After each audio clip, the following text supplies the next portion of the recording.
کفار مکہ نبی پاک صلی اللہ تعالی وسلم سے کہتے تھے کہ اگر ٹھیک ہے ہم نہیں مانتے معاذ اللہ تو آپ اللہ سے کہیں ہم پہ پتھر نازل کریں، آپ کہیں اللہ سے عذاب نازل کریں۔ نبی پاک صلی اللہ علیہ وسلم نے نہیں کہا، یہ حضور کی رحمت تھی، حضور نے کہا ہی نہیں کہ یا اللہ تو نازل فرما پتھر۔ کافر کہتے تھے کہ اللہ سے پتھر نازل کرے، تو اللہ پاک نے سورہ انفال کی آیت نمبر 33 میں فرمایا معبود وما کان اللہ لیعذبہم وانت فیہم، اللہ کا کام ہی نہیں انہیں عذاب دے، محبوب میری رحمت کو گوارا نہیں کیسے عذاب دوں، وانت فیہم تو جو ان کے درمیان موجود ہے۔ محبوب جب تک تو مکے میں موجود ہے، مدینے میں موجود ہے، میں انہیں عذاب نہیں دوں گا، یہ مانگیں گے بھی تو میں انہیں عذاب، اللہ تو کافر کو عذاب نہیں دیتا مصطفیٰ کی برکت سے۔ تیرے اوپر سارا رنگ تیرا نہیں، تیرے اوپر تیرا رنگ کسی اور کا ہے، کسی اور کے رنگ کا خیال کرنا، مرشد کے رنگ کا خیال کرنا، دین کے رنگ کا خیال کرنا، وہ کچا رنگ لاری والا جڑا چڑھدا تے لیندا رہندا ہے، اے عشق تیرے دا رنگ محمد چڑھ جائے پھر نہیں لیندا، جو وعدے معاہدے کیے ہیں ان پہ قائم رہنا، ہم اپنے بزرگوں کے وفادار رہیں، تو پھر لوگ کہیں گے نہیں کسی نے اس کو تراشا ہے۔ ہمارا اٹھنا بیٹھنا اعلیٰ ہو، اخلاق اعلیٰ ہو، باتوں کی پابندی ہو، امانت دار ہو، رزق حلال کمانے والے، ہماری زبانیں میٹھی ہو، ہمارا لہجہ اعلیٰ ہو، ہم فقیروں کے پاس بیٹھنے والے ہیں، ہمارا فخر انوکھا ہو، تیری تصویر میں وہ رنگ بھرے ہیں میں نے، لوگ دیکھیں گے تجھے اور پہچانیں گے مجھے، لوگ کہیں گے یہ تو اس کا تو ٹوپی پہننے کا انداز اس طرح کا ہے، اس کا تو بولنا بیٹھنا اس کی طرح کا ہے، تو پھر وہ اثرات نظر آئیں، دیکھنا کوئی تجھے دیکھ کر تیرے کسی بڑے کو بات نہ کرے، خود تھوڑا خیال کر لینا، خود تھوڑا لحاظ کر لینا، خود تھوڑی توجہ بنا لینا۔ جو اللہ کی محبت میں نبی پاک علیہ السلام کے دروازے کے گدا ہو جاتے ہیں وہ دن کیسے گزارتے ہیں۔ فرمایا وعباد الرحمن الذین یمشون علی الارض ہونا، رحمان کے بندے جب زمین پر چلتے ہیں تو آہستگی کے ساتھ چلتے ہیں، عاجزی کے ساتھ چلتے ہیں، ان کی طبیعتوں میں بلا کا ٹھہراؤ ہوتا ہے۔ آج کل لوگ مضطرب رہتے ہیں، پریشان رہتے ہیں، الجھے رہتے ہیں، رب کا بندہ مضطرب نہیں ہوتا، اس میں ٹھہراؤ ہوتا ہے، اس کی طبیعت کے اندر۔ چلے مجھے فٹافٹ بات یاد آ گئی، داتا گنج بخش علی اجویری نے لکھا ہے رحمت اللہ علیہ، ایک دفعہ مصر میں قحط پڑ گیا تھا، سب لوگ پریشان تھے، ایک درویش تھیلا لے کے بازار سے سودا لینے آیا بھی بڑا ٹہلتا، سودا بھی خوش خریدا، واپس بھی نکلا تو ہنستے ہوئے، تو اب سارے لوگ پریشان ہوں تو ایک بندہ ہنسے تو ذرا عجیب لگتا ہے، تو کچھ لوگوں نے اسے کہا کہ تجھے کس بات کی خوشیاں چڑھی ہوئی ہے جب قحط پڑا ہوا ہے، سب لوگ پریشان ہیں اور تو اتنا ٹہلتا مچلتا آ رہا ہے جا رہا ہے۔ تو وہ کہنے لگا تم پریشان ہوں گے، جس آقا کا میں غلام ہوں نا، اس نے اپنے بھڑولے گندم کے ٹائم سے بھر لیے تھے، ہمارے گھر کے اندر سارا کچھ موجود ہے، لہذا ہمیں فکر کوئی نہیں۔ داتا گنج بخش علی اجویری فرماتے ہیں یہ جو کہا نا لا خوف علیہم ولا هم یحزنون، اللہ کے بندوں کو غم اور خوف کوئی نہیں، اس کی وجہ یہ ہے انہیں پتہ ہے رب کے خزانے بھرے ہوئے، مالک کے بھرے ہوئے خزانے ہیں، وہ جب چاہے گا اپنے بندوں کے لیے وَيَرْزُقْهُ مِنْ حَيْثُ لَا يَحْتَسِبُ، جب دے گا بے حساب عطا کر دے گا، وہاں سے دے گا گمان بھی نہیں ہوگا۔ رحمان کے بندے زمین پر عاجزی سے چلنے، ان کی طبیعتوں میں ٹھہراؤ ہوتا ہے، ان کا دن اس طرح کا ہوتا ہے کہ وہ زیادہ الجھتے نہیں، جاہلوں سے بحثیں نہیں کرتے، بلکہ وَإِذَا خَاطَبَهُمُ الْجَاهِلُونَ قَالُوا سَلَامًا، اگر جاہل ان سے بحث کریں تو وہ سلام کر کے گزر جاتے۔ ان کا دن یہ ہے کہ ان کی طبیعت میں عاجزی ہے، میں اور آپ بے چینیاں، بے قراریاں، جلد بازیاں، الجھے ہوئے، بار بار صبح کچھ سوچتے ہیں، دوپہر پروگرام اور بنا لیتے ہیں، شام کو ارادہ پھر بدل جاتا ہے۔ رب کے بندے یقین کامل والے، ان کے عقیدے پختہ، نظریات پر پورے طور پر قائم۔ دو چیزیں ایسی ہوتی ہیں جو انسان کو نا مطمئن کرتی ہیں، ایک اگر اس کے پاس جائز پیسہ ہو اور وسیع ہو تو بندہ مطمئن رہتا ہے، اور دوسرا اگر اس کے پاس علم ہو تو علم بندے میں ٹھہراؤ پیدا کرتا ہے۔ اللہ کے بندوں میں آپ کو پتہ ہے یہ جو اللہ والوں کے پاس بیٹھ کر لوگ اللہ والے ہو جاتے، اس کی وجہ یہ تھی کہ وہ یقین والوں کے پاس بیٹھتے تھے تو انہیں یقین نصیب ہوتا تھا۔ ہاں ہم بیٹھتے بے یقین، وہ خواجہ نظام الدین صاحب محبوب الہی رحمۃ اللہ علیہ کا ایک مرید آ گیا تو اس نے آ کے کہا حضور لوگ تنگ بڑا کرتے ہیں، رشتہ دار بھی دوست بھی، یہ سارے کہتے ہیں آج کل اپنے مشائخ، تو کوئی نسخہ بتائیں۔ تو حضرت خواجہ صاحب فرمانے لگے نسخہ ایک ہی ہے، محبت کرنی شروع کر دے۔ تو اس نے بھی وہی کہا جو آپ صاحب اور میں کہتے ہیں نا، اس نے کہا جی میں تو بڑی کرتا ہوں، پر سامنے والے اس کا جواب ٹھیک ہو۔ تو خواجہ صاحب رحمۃ اللہ علیہ مسکرائے۔ اللہ والوں کی طبیعتوں میں ٹھہراؤ ہوتا ہے، وہ اپنی رائے بار بار بدلتے، بولیے رائے بار بار بدلتے، جو کہہ دیا سو کہہ دیا۔ کہا میں محبت کرتا ہوں پر وہ پھر بھی مجھے تنگ کرتے ہیں، تو خواجہ صاحب فرمانے لگے پتر نسخہ یہی ہے، کرنا پیار ہی ہے، اگر ایک دو خوراک سے فرق نہ پڑا تو خوراکیں بڑھا دینا، محبت میں اضافہ کر دینا، عقیدت میں اضافہ، آپ کی طبیعت میں ٹھہراؤ آئے، آپ جہاں ہو نا پھر وہاں تھوڑا سا بے یقین باتیں کرتے ہیں لوگ، کمزور باتیں کرتے ہیں، ٹھہراؤ نہیں، بردباری نہیں، حلم نہیں۔ رب کے بندوں میں بلا کی بردباری، ہمارے ہاں جو جس کی نئی بات سنتے ہیں ہم اس کے پیچھے لگ جاتے ہیں، جس نے نئی کہانی چھیڑ دی ہم بھی اس کے، جن نے لایا گلی اجنا لی چلی۔ او بھائی تو تھوڑا ٹھہراؤ پیدا کر، تیرا اپنا ایک نظریہ ہے، تیرا اپنا ایک مزاج ہے۔ وہ جی فلانے نے نئی تحقیق کی ہے، حضرت مجدد الفسانی کے بعد نئی تحقیق کی ضرورت نہیں، اعلیٰ حضرت بریلوی کے بعد نئی تحقیق کی ضرورت ہے نہیں، تیرے غلاموں کا نقش قدم ہے راہ نجات، وہ کیا بھٹک سکے جو یہ سراغ لے کے چلے۔ میں علم پڑھنے کی ممانت نہیں کر رہا، میں تحقیق کی میں کہتا ہوں عقائد کے باب میں جو انہوں نے لکھ دیا ہے وہ کافی اور شافی ہے ہمارے لیے، تحقیق کے نام پر تخریب کرنے کی ضرورت نہیں ہے۔ بھائی آپ کہیں کھڑے ہو، آپ میں بردباری ہو، آپ میں علم ہو، آپ میں تقوی ہو، آپ کے مزاج کے اندر خوبصورتی ہو، آپ نبی کریم علیہ السلام کی خدمت میں ایک شخص نے آ کے کہا یا رسول اللہ صلی اللہ تعالی علیہ وسلم میرے بھائی کا پیٹ خراب ہو گیا، دست آتے، حضور نے فرمایا شہد پلاؤ، شہد پلایا، پھر آ گیا کہا یا رسول اللہ بیماری تو کچھ بڑھ گئی ہے، حضور نے فرمایا شہد پلاؤ۔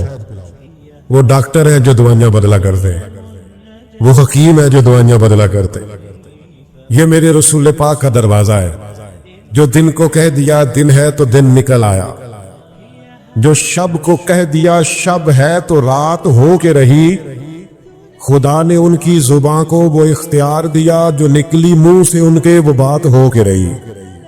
اور اعلیٰ حضرت فرماتے وہ زبان جس کو سب کن کی کنجی کہے، اس کی نافذ حکومت پہ لاکھوں سلام۔ اور ایک درویش نے کہا تھا بھئی اسی سادے بندے ہاں، سانو تے اتنا پتہ ہے ساڈے نبی دی زبان ساڈے واسطے قرآن، ساڈے نبی دی زبان ساڈے واسطے قرآن۔ یا رسول اللہ دست بڑھ گئے، فرمایا شہد پلا، پھر آ گیا تیسری دفعہ حضور دست بڑھ گئے، حضور نے فرمایا شہد پلا، انہوں نے پھر کہا حضور وہ تو اس کے تو پیچس بڑھ گئے، تو کریم محبوب فرمانے لگے تیرے بھائی کا پیٹ جھوٹ بولتا ہے، اللہ کا رسول سچ کہتا ہے، جا جا کے اسے شہد پلا، وہ کہتا ہے شہد ہی پلایا تو اللہ نے شفا عطا فرمایا۔ آپ میں بردباری ہو، آپ میں ٹھہراؤ۔ میرے عزیز بڑی جلدی پریشان نہیں ہونا۔ اچھا ایک بات آپ سے عرض کروں، یہ جو لوگ بہت زیادہ شور شرابہ کرتے ہیں نا، ان کی پھر سنتا بھی کوئی نہیں، الجھتے زیادہ ہے نا، آپ زیادہ بولتے ہیں تو لفظوں کی حرمت ختم ہو جاتی ہے، جملوں کا آپ ہر وقت باتیں کریں گے۔ میری طرح دیکھیں بھائی جان، جب آپ بہت باتیں کریں گے تو آپ کے لفظوں کی حرمت قائم. ایک بزرگ میرے پاس آئے, ایک دفعہ کہنے لگے میں بڑا سمجھانا, رولا بھی بڑا پانا, پر اے بال گل نہیں سنتے, پتر تے نو تے بالکل نہیں سنتے. تو میں نے کہا چھوٹا آدمی ہوں, ایک نسخہ دوں؟ کہنے لگے دے دے. میں نے کہا آج آپ نے گھر جانا ہے تو شور نہیں کرنا, آپ نے صرف سلام لینی ہے, چپ کر کے اپنے کمرے میں چلے جانا. کہنے لگے پیر صاحب وہ بڑے ڈاڈے جی. اور میں نے کہا آپ جا کے دیکھیں تو صحیح, ایک دفعہ آپ غور تو کریں, آپ کو سمجھ آ جائے گی وہ کیا بنتا ہے. میں نے کہا ایک دفعہ نسخے پہ عمل کر لیں, نہ فرق پڑا تو آئندہ نہ کیجیے گا. وہ کہتے ہیں میں چلا گیا. بزرگ فرماتے ہیں گھر جا کے میں نے السلام علیکم کہا اور میں چپ کر کے اپنے کمرے میں چلا گیا. وہ جو بہو بڑی آوازیں دینے پہ نہیں نہ سنتی تھی, وہ سیدھی میرے کمرے میں آئی, کہنے لگی ابا جی خیر ہے, طبیعت ٹھیک ہے؟ میں نے کہا بالکل ٹھیک ہے, کوئی مسئلہ نہیں. کہنے لگی وہ آپ کو تنو پوٹے والی سیویاں نہ پکا دیا, بڑا طرح نرم غذا. میں کہنے کوئی شاید تھوڑی دیر ہوئی تو گھر والی بھی آ گئی, بیٹیاں بھی آ گئی, سارے خیر ہے. کہتے میں اس وقت سوچ رہا تھا کہ یہ جو حضور نے فرمایا ہے نا, چپ کر گیا وہ نجات پا گیا. تو شور کرتا ہے, تو زیادہ بولتا ہے, تو زیادہ دعوے کرتا ہے, تو کہتا ہے میں نے جیت کے سونا ہے, فقیر جیتا نہیں کرتے. اوے جتن جتن ہر کوئی کھیڈے, تو کدے ہارن کھیڈ فقیرا, جتن دا مل کوڈی پیندا ہی ہارن دا مل ہیرا. تو کہ میں نے ہار جانا ہے, میں نے ہارنا ہے. وَإِذَا خَاطَبَهُمُ الْجَاهِلُونَ قَالُوا سَلَامًا. اگر کبھی جاہل آ کے بحث کرے بھی تو حضرت مولا علی شیر خدا فرماتے عقل کی زکوٰۃ پتہ کیا ہے؟ جاہلوں سے گزارا کرنا. تیرے عقل مند ہونے کا پتہ ہی چب چلتا ہے جب تیرا پالا جاہلوں سے پڑتا ہے. امام شافعی رحمۃ اللہ علیہ فرماتے ہیں میری اکثر علمی موضوعات پر گفتگو ہوئی, فرماتے ہیں جب بات ہوئی نا علماء سے تو کبھی وہ عالم جیت گئے, کبھی میری بات کی فوقیت ہو گئی, کبھی ان کی بات میں نے مان لی, کبھی انہوں نے میری مان لی. جب علماء سے بحث ہوئی تو کبھی میرا موقف غالب آیا, کبھی ان کا. لیکن فرماتے ہیں جب بھی میری کسی جاہل سے بات ہوئی, جاہل جیتا ہے. جاہلوں سے بندہ جیت سکتا. اب یہاں میاں صاحب قبلہ بیٹھے ہیں, درویش لوگ بیٹھے ہیں, میں چھوٹا آدمی بات کروں گا بھی تو ذرا, لیکن آپ کو سمجھانے کے لیے کرنی بھی پڑے گی, آپ نے ناراض نہیں ہونا. میری ایک رائے ہے, آپ اختلاف کرنا ہوگا تو کر لیجئے گا, نہ بات ماننی ہوئی تو نہ مانیے گا. میری رائے یہ ہے کہ میاں بیوی کے جھگڑے میں نہ زیادہ غلطی میاں صاحب کی ہوتی ہے. تسی ناراض ہو گئے اور میں نے پتا تھی تسا ہو جانے, میں نے پہلے آپ سے کہا تھا معاف کر دینا.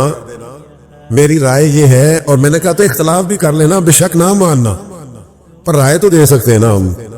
رائے یہ ہے کہ میاں بیوی کے جھگڑے میں زیادہ غلطی, تسی نہیں بولنا میں نے پتا ہے, لیکن چلے میں تو بول رہا ہوں نا, کیوں میاں صاحب کی غلطی زیادہ ہوتی؟ اس کی وجہ یہ ہے کہ عورت بیچاری کی عقل آدھی ہے, تیری تو پوری ہے نا. تو جھگڑا تو نے ختم کرنا تھا, دارگزر تو نے زیادہ کرنا تھا. میں نا گھر میں روٹی کھا رہا تھا, کہیں سفر سے آیا, دور سے تکا ماندا, تو مدرسے کا ایک بچہ روتا ہوا آ گیا. تو گھر والے کہنے لگے پتہ نہیں کسی استاد نے کوئی تھپڑ مار دیا, پہلے بچے کی سن لے, زیادہ ہی رو رہا ہے. تو میں نے بچے کو بلایا تو اس کا وجود کانپ رہا تھا, تڑپ رہا تھا. میں نے اس کے سر پہ ہاتھ رکھا تو ایسے تھر تھر, میں کہا پتر کی ہویا ہے؟ کہنے لگا پیر صاحب میں نے گھر فون کیا تھا, میری امی اور ابو پھر لڑ رہے. کہنے لگا حضرت صاحب جب وہ لڑتے ہیں نا تو ہم چار پائیوں کے نیچے, ماں باپ جب لڑائی کرتے ہیں تو ہمیں لگتا ہے پتہ نہیں کیا ہونے لگا. وہ یارو یہ نفسیاتی ڈپریشن کون ڈال گیا؟ میں اور آپ اپنے بچوں پہ ڈالتے. میاں بیوی بحث کرتے ہیں, نتیجہ نکلتا ہے طلاق ہوتی ہے معاذ اللہ. بحث جیت گئی اور رشتہ ہار گیا. ماں باپ کے ہوتے ہوئے بچے یتیموں جیسی زندگی گزارنے لگ گئے. تو کہتا میں نے جیتنا ہے بیوی سے. نہ میں تجھے حضور کی بارگاہ میں لے جاؤں. سیدہ طیبہ طاہرہ حضرت عائشہ صدیقہ فرماتی ہیں میرے نبی پاک جب تک گھر میں رہتے تھے گھر والوں کا کوئی نہ کوئی کام ہی کرتے رہتے. حضور تو پیار کرتے تھے. یہ سبحان اللہ کی بہت بڑی نعمت ہے. لیکن ظاہر ہے ہر چیز کا درست استعمال بھی ہوتا ہے اور غلط استعمال بھی ہوتا ہے۔ بعض لوگ اپنی زبان کا درست استعمال کرتے ہیں، تو نبی پاک علیہ السلام نے فرمایا کئی دفعہ ایسا جملہ بول دیتے ہیں کہ رب جنت کا فیصلہ فرما دیتا ہے۔ بعض لوگ اپنی زبان کا غلط استعمال کرتے ہیں، اور کریم فرماتے ہیں کبھی کبھی لوگ بات کرتے ایسا جملہ بھی کہہ ڈالتے کہ ان کے لیے دوزخ کا فیصلہ کر دیا جاتا ہے۔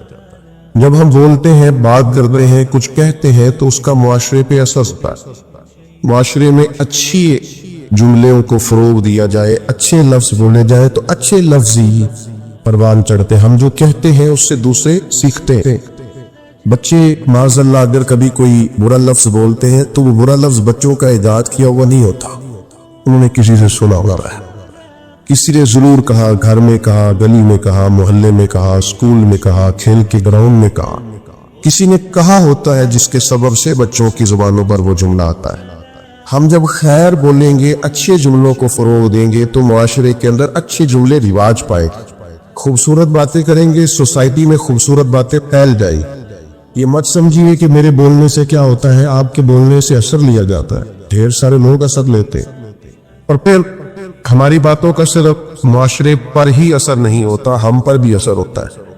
آپ 2-4 دفعہ شام تک یہ جملہ بول کے دیکھیے گا کہ اللہ کا جو احسان مجھ پر ہے، جو انعام مجھ پر ہے، کم ہی کسی پر ہوگا۔ یہ بھی اللہ نے دیا ہے، یہ بھی دیا ہے، یہ بھی دیا ہے۔ آپ بار بار اللہ کے انعامات کو شمار کریں، خود بولیں، آپ محسوس کریں گے آپ کے دل کو سکون حاصل ہونا شروع ہو۔ انعامات رب کے گننے سے، اپنے مالک کے احسانات گننے سے، اس کا فضل شمار کرنے سے قلبی طور پر بندے کو اطمینان حاصل ہوتا ہے۔ اور آپ شکوہ شروع کر دیں، فلانی چیز بھی کوئی نہیں، بڑی محنت کی ہے، فلانا کام بھی نہیں ہوا، فلاں نے بھی بات نہیں سنی، فلاں بھی ایسے ہے، فلاں بھی ایسے۔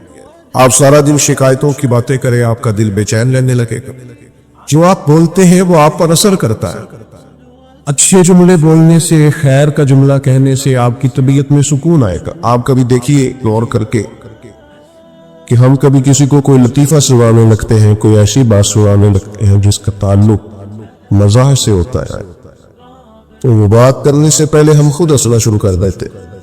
کئی لوگوں سے بات نہیں ہو پاتی، وہ اتنا کھلکھلا کے ہنستے ہیں، تو اس کا مطلب ہے کہ وہ بات تو اس پر بھی اثر کر رہی ہے۔ وہ جو دوسروں کو یہ بات سنا کے خوش کرنا چاہتا ہے، اس بات نے تو اس پر بھی ہنسی طاری کر دی۔ ہم اگر کوئی رونے والی بات کرنے لگتے ہیں، اپنا کوئی دکھ بیان کرنے لگتے ہیں، کوئی ایسا جملہ بولتے ہیں جو ہماری زندگی کا تلخ تجربہ ہوتا ہے، تو بات کرنے سے پہلے بندہ خود رو پڑتا ہے، لوگوں کے آنسو چھلکتے ہیں، کئیوں کی ہچکیاں بن جاتی ہیں، بات نہیں ہوتی۔ تو اس کا مطلب ہے کہ ہماری باتیں صرف دوسروں پر ہی اثر نہیں کرتی، ہماری باتیں ہم پر بھی اثر کرتی۔ 3 باتیں ہو گئی تمہید کے طور پر۔ ایک تو یہ کہ زبان کا صحیح استعمال کریں، یہ اللہ کی نعمت ہے۔ دوسرا یہ کہ اس کو جب آپ بولتے ہیں تو اس کا اثر سوسائٹی پر ہوتا ہے۔ تیسرا یہ کہ ہم پر خود بھی اس کا اثر ہوتا ہے۔ اب آئیے اصل مضمون کی طرف کہ جب ہم نے بولنا ہی ہے اور ہمارے بولنے کا فائدہ ہونا ہی ہے معاشرے پر بھی، ہم پر ہی، تو کیوں نہ پھر ہم اس طرح کریں کہ یا خدا کا ذکر کریں یا مدینے والے مصطفیٰ کا ذکر۔ خالی ذکر کرنے سے ایک ہے نبی پاک علیہ السلام کی تعلیمات پر عمل کرنا، آپ کی سنت اور شریعت پر عمل کرنا، آپ کے بتائے ہوئے دین پر چلنا، اور ایک ہے آپ کا صرف ذکر کرنا، حضور کے چہرہ نور کا ذکر کرنا، زلف عنبری کا ذکر کرنا، آپ کے اخلاق کا، آپ کے حلم کا، آپ کی بردباری کا، آپ کی خیرخواہی کا، آپ کے انداز تبلیغ کا۔ یہ خالی ذکر کرنا بھی بڑا معنی رکھتا ہے۔ قرآن مجید میں کہا وَرَفَعْنَا لَكَ ذِكْرَكَ، اے محبوب علیہ السلام، ہم نے آپ کے لیے آپ کے ذکر کو بلند کر دیا، آپ کی خاطر آپ کے ذکر کو، آپ کے تذکرے کو اللہ تعالیٰ نے بلندیاں عطا فرمائی ہے۔ حضور علیہ السلام کا جو ذکر پاک ہے، اللہ نے اسے کتنا بلند کیا۔ حضرت جبریل امین علیہ السلام عرض کرنے لگے یا رسول اللہ صلی اللہ تعالی علیہ وسلم، رب کریم فرماتا ہے محبوب جہاں جہاں میرا ذکر ہوگا وہاں آپ کا بھی ذکر کیا جائے۔ ہم جب نبی پاک علیہ السلام کا ذکر کرتے ہیں، جب حضور کا ذکر سنتے ہیں، تو معاشرے پر اس کا اثر بڑا گہرا ہوتا ہے۔ ہماری اپنی شخصیات پر اس کا بڑا گہرا اثر ہوتا ہے۔ ہم جب حضور علیہ السلام کی یہ بات سنتے ہیں کہ نبی پاک نے مکے کے قریش کو معاف کر دیا، انہوں نے بڑے ظلم کیے، بڑی زیادتیاں کی، بڑی تکالیف دی، بڑی آزمائش میں ڈالا، اس کے باوجود اللہ کے حبیب علیہ السلام نے درگزر کا فیصلہ کیا، تو آپ یقین کریں جب بھی یہ سنتے ہیں نا، جب بھی یہ پڑھتے ہیں، جب یہ بیان کرتے ہیں، تو جنہوں نے ہم سے کوئی زیادتی کی ہوتی ہے انہیں معاف کرنے کو دل کرتا ہے، مزاج پیدا ہوتا ہے کہ یار چھوڑو، اگر ہمارے کریم نے اتنا معاف کیا ہے تو ہمیں بھی معاف کرنا چاہیے۔ جب ہم حضور کی تبلیغ کا ذکر کرتے ہیں کہ سرکار طائف تشریف لے گئے، عکاس کی منڈیوں میں گئے، نبی پاک دور دراز لوگوں کے پاس پیغام دین لے کے گئے، تو دل کرتا ہے یار ہمیں بھی تو کسی کو کہنا چاہیے نا یار نماز پڑھا کر، ہمیں بھی کسی سے کہنا چاہیے قرآن مجید کی تلاوت کر، ہمیں بھی کسی کو کہنا چاہیے کہ اچھے اخلاق کا مظاہرہ کر۔ آپ جب حضور کے حلم پاک کا ذکر کرتے ہیں، پرتباری کا، کہ سرور کائنات صلی اللہ تعالی علیہ وسلم میں ٹھہراؤ تھا، بردباری تھی، آپ بڑی جلدی جلال نہیں فرماتے، برداشت کرتے، کشادہ روئی سے بات سنتے، مخالفین کی باتوں پر بھی محبوب علیہ السلام اپنے دل کو کشادہ رکھتے۔ جب ہم اس بات کو سنیں گے تو انشاءاللہ ہم بھی اپنے غصے پر کنٹرول کریں، ہمارا مزاج بنے گا کہ یار بڑی جلدی ہمیں ہر بات میں اتنی جلدی ڈسٹرب نہیں ہونا چاہیے، اتنا اللہ نے ہمارے نبی کو علم دیا۔ لیکن ہمارا مسئلہ یہ ہے کہ ہم سارا دن فضول قسم کی ویڈیوز دیکھتے ہیں، فضول قسم کی چیزوں پر وقت ضائع کرتے ہیں، تھوڑی دیر کی مسکراہٹوں کے لیے گپ شپ میں اپنا ٹائم ضائع کرتے ہیں۔ اگر حضور کی سیرت پاک کو پڑھے، نبی پاک کی مقدس زندگی کا مطالعہ کرے، ہماری شخصیت میں نکھار پیدا ہو، ہمارے اندر بلا کی تازگی آئے، ہم خود محسوس کریں کہ اللہ تعالیٰ نے کروڑہا نعمتوں سے ہمیں متمتع اور مالا مال فرمائے۔ آپ دیکھیے حضور کا ذکر پاک کرنے سے سوسائٹی میں اثرات کتنے بہترین مرتب ہوتے ہیں۔ اب صرف سمجھنے کی دو چار باتیں ہیں، وہ سمجھ لیں۔ سب سے پہلی بات یہ ہے کہ نبی پاک کا جب ذکر کریں گے تو یہ ذکر عام ذکر نہیں ہے، اس ذکر کے آداب ہیں۔ میں نے ابھی آپ سے عرض کیا نا کہ آپ بیٹھ جائیں، آپ کا لہجہ خوبصورت ہو، آپ موبائل پر زیادہ متوجہ نہ ہو، حضور کا ذکر پاک ہے نا، اس کے آداب ہے، اس ادب کا لحاظ کریں۔ جب بھی حضور کا ذکر کریں تو تھوڑا نا اس میں آپ زیادہ خوبصورتی لائیں، زیادہ اس کے اندر الفاظ کا چناؤ عمدہ ہو۔ صحابہ کرام علیہم رضوان ایمرجنسی کے حالات میں بھی نبی پاک علیہ السلام کے آداب کو نہیں بھولتے تھے۔ ابھی میرے بھائی نے میرا اعلان کیا کہ یہ بہت بڑا ہے، فلاں ہے، فلاں ہے، اللہ تعالیٰ ہمیں لوگوں کے گمان کے مطابق کر دے اور ہماری غلطیاں اللہ معاف کرے، بڑے چھوٹے آدمی ہیں۔ تو خدا نخواستہ یہاں اگر میری پگڑی کے شملے کو پیچھے آگ لگ جائے تو کیا میرا بھائی پہلے یہ کہے گا کہ حضرت قبلہ علامہ شیخ، وہ اتنی دیر میں دل جگ کرے آگ ساری سر تک پہنچ جائے؟ جب ایمرجنسی ہوتی ہے تو اس وقت القابات نہیں پکارے جاتے، اس وقت تو یہ کہیں گے مولانا آگ لگ گئی، پیر صاحب وہ آگ دیکھیے، آگ دیکھیے۔ اس وقت آداب کا زیادہ خیال نہیں ہو۔ ہمارے ہاں ایمرجنسی میں آداب یاد نہیں رہتے، پر صحابہ چونکہ حضور کا ذکر کرتے تھے تو وقت کوئی بھی ہوتا تھا پر وہ نبی پاک کا ادب نہیں بھولا کرتے، ہر وقت سرکار کا ادب۔ غار ثور میں حضرت صدیق اکبر رضی اللہ تعالیٰ عنہ کی ایڑی کو سانپ نے ڈس لیا، تو سانپ کی تو دہشت ہی بڑی ہوتی ہے، حضرت صدیق اکبر کے آنسو نکل آئے، تو سرکار نے فرمایا کیا ہوا؟ تو کہنا چاہیے تھا نا سانپ سانپ سانپ سانپ، یہ بولنا چاہیے تھا نا۔ اور حضرت صدیق اکبر اس ایمرجنسی میں بھی حضور کے آداب نہیں بھولے، کہنے لگے فدا کا ابی و امی یا رسول اللہ، حضور میری ماں بھی قربان ہو، میرا باپ بھی قربان ہو، وہ ذرا میرے پیر کو سانپ نے ڈس لیا۔ ادب ملحوظ خاطر رکھا جائے گا۔ ہمارے ہاں نا کچھ لوگوں کو سیاسی تقریریں بڑی اچھی آتی ہیں، وہ اپنے لیڈر کا ذکر کرتے ہیں تو انہیں بڑے القاب یاد ہے، قائد عوام اور جناب قائد جمہوریت اور پتہ نہیں کیا کیا، اور حضور کا نام کسی سیاسی جلسے میں لیں تو لینا ہی نہیں آتا۔ آپ سے بھی شکوہ ہے ہمیں نبی پاک کا ذکر کرنا آنا چاہیے. ہم حضور کا ذکر کریں تو مدینے والی سرکار کہہ کے ذکر کریں, سرکار دو عالم کہہ کے ذکر کریں, سرکار رحمت للعالمین کہہ کر ذکر کریں, سرکار دو جہاں کہہ کر ذکر کریں. حضور کا ذکر کرے تو خوبصورت چناؤ الفاظ کا, اور ہماری باڈی لینگویج بھی بتائے کہ ہم عام ذکر نہیں کر رہے, ذکر رسالت باب کر رہے. آپ وہ غالب نے کہا تھا کہ میں 1000 بار بھی اپنی زبان دھو لوں نا کبھی مشک اور عنبر سے, تو پھر بھی مجھے لگتا ہے ابھی اس قابل نہیں ہوئی کہ مدینے والے کا نام لے سکے. 1000 بار بشویم دہن ز مشک گلاب, 1000 بار بھی زبان کو مشک گلاب سے غسل دو تو پھر بھی لگتا ہے کہ یہ نام لینے کے قابل ہے. تھوڑا سا لہجہ ادب والا. وہ ہمارے اسٹیجوں میں آج کل دعوت لینے کے لیے بھی لوگ جوش نقابت میں جوش خطابت میں بھی بعض چیزوں کا دھیان نہیں کرتے. میری طرح کے لوگ اللہ سمجھ عطا کرے. خوبصورت القابات کے ساتھ امام مالک رحمت اللہ علیہ کے پاس کچھ شخص اگر آتا تھا اور وہ آ کر آپ سے کہتا تھا کہ کوئی مسئلہ پوچھنا ہے, تو امام صاحب فرماتے تھے فقہ کا مسئلہ پوچھنا ہے؟ کہتا ہاں, تو بتا دیتے.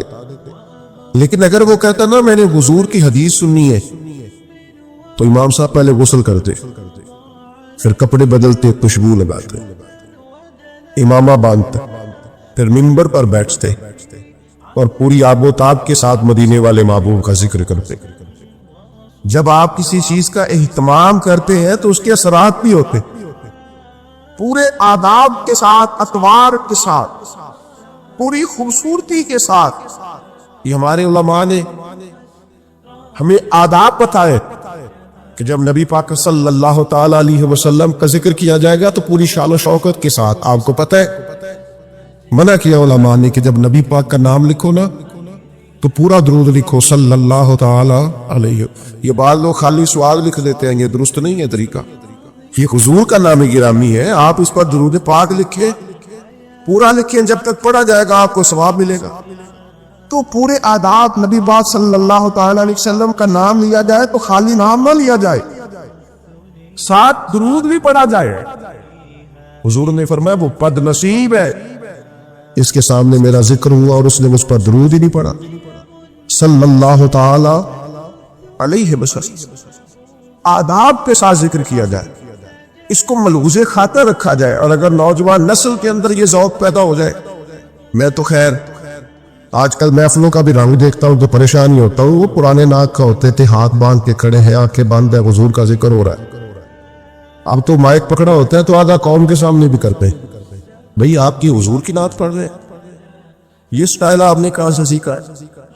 آپ کو آکاب آنے چاہیے اور شعر بھی معیاری ہو نبی پاک کے لیے, عام اشعار نہ ہو. یعنی 5 شعر ایسے ہیں کہ جن میں وہ خوبصورتی نہیں چھلکتی. وہ جی میں نے تازہ نعت لکھی ہے, آپ رہنے دے بھائی تازہ, آپ وہی پڑھیں جو اعلیٰ حضرت بریلوی نے لکھی ہے, جو مولانا حسن رضا نے لکھی ہے, جو ڈاکٹر اقبال نے لکھی ہے, جو پیر مہر علی شاہ نے لکھی ہے. اب وہ پڑھیں آپ, وہ نعتیں دیکھیں, ان کا کمال دیکھیں. فاضل بریلوی کہتے ہیں ان کی مہک نے دل کے غنچے کھلا دیے ہیں, اور وہ جس راہ چل دیے ہے کوچے بسا دیے ہیں. اعلیٰ حضرت کہتے ہیں پڑھا بھی کسی کو غم ہونا تو وہ ذکر مصطفیٰ چھیڑ دے, سارے غم دور ہو جائیں. کہتے ہیں ان کے نثار کوئی کیسے ہی رنج میں ہو, وہ جب یاد آ گئے ہیں سب غم بھلا دیے.